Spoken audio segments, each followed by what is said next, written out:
My name is Sheila Lawrence, and I've been feeding the trumpeter swans for 21 years. I was feeding the ducks and geese, and then swans started showing up, and so I was thrilled to have them come visit, so I fed them too.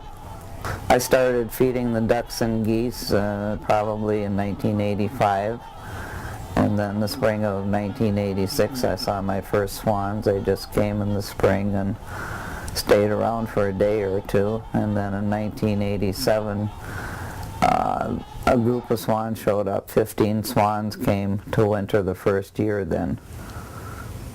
When the swans were first released, many of them were marked, and it was rewarding to see swans come back for 10-15 years, and all the different signets they brought with, and some of them all the different mates they had, because they would lose a mate and they would get another mate, and it was just kind of like a soap opera to follow them, and then also for the public to see them. There are so many people that I see come to the park that are in wheelchairs and where they have easy access up to see a view like this.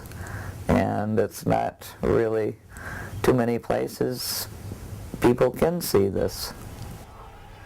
To prepare for each winter, we have to go get the gravity wagon that holds the corn, and we get that from a friend that lives in Big Lake, and then my husband has to assemble the auger, and then we wait.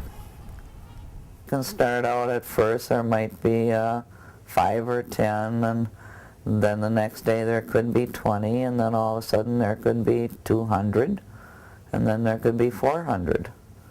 So you can be within a week's time, you can get probably 600 swans coming in, all depending upon the weather.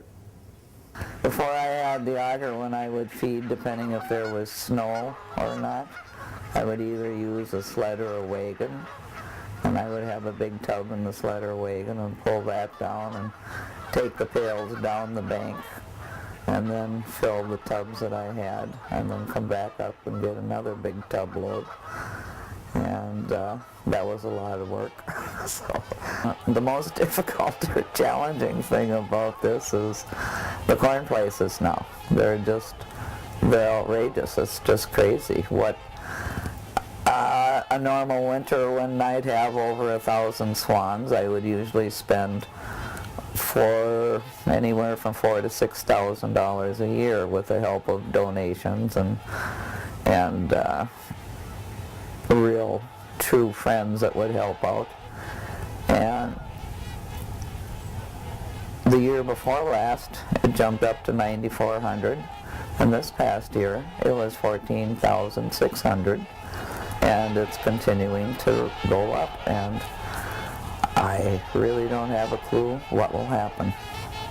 Oh, there have been times when I thought maybe I really shouldn't have done this. Maybe it's just grown too big for me. Or if you ever watch the antics of a swan, and you ever watch how beautiful they are, and to be able to see that day after day, it's just something that I'll always cherish. I don't know where it will end, but I'm just along for the ride.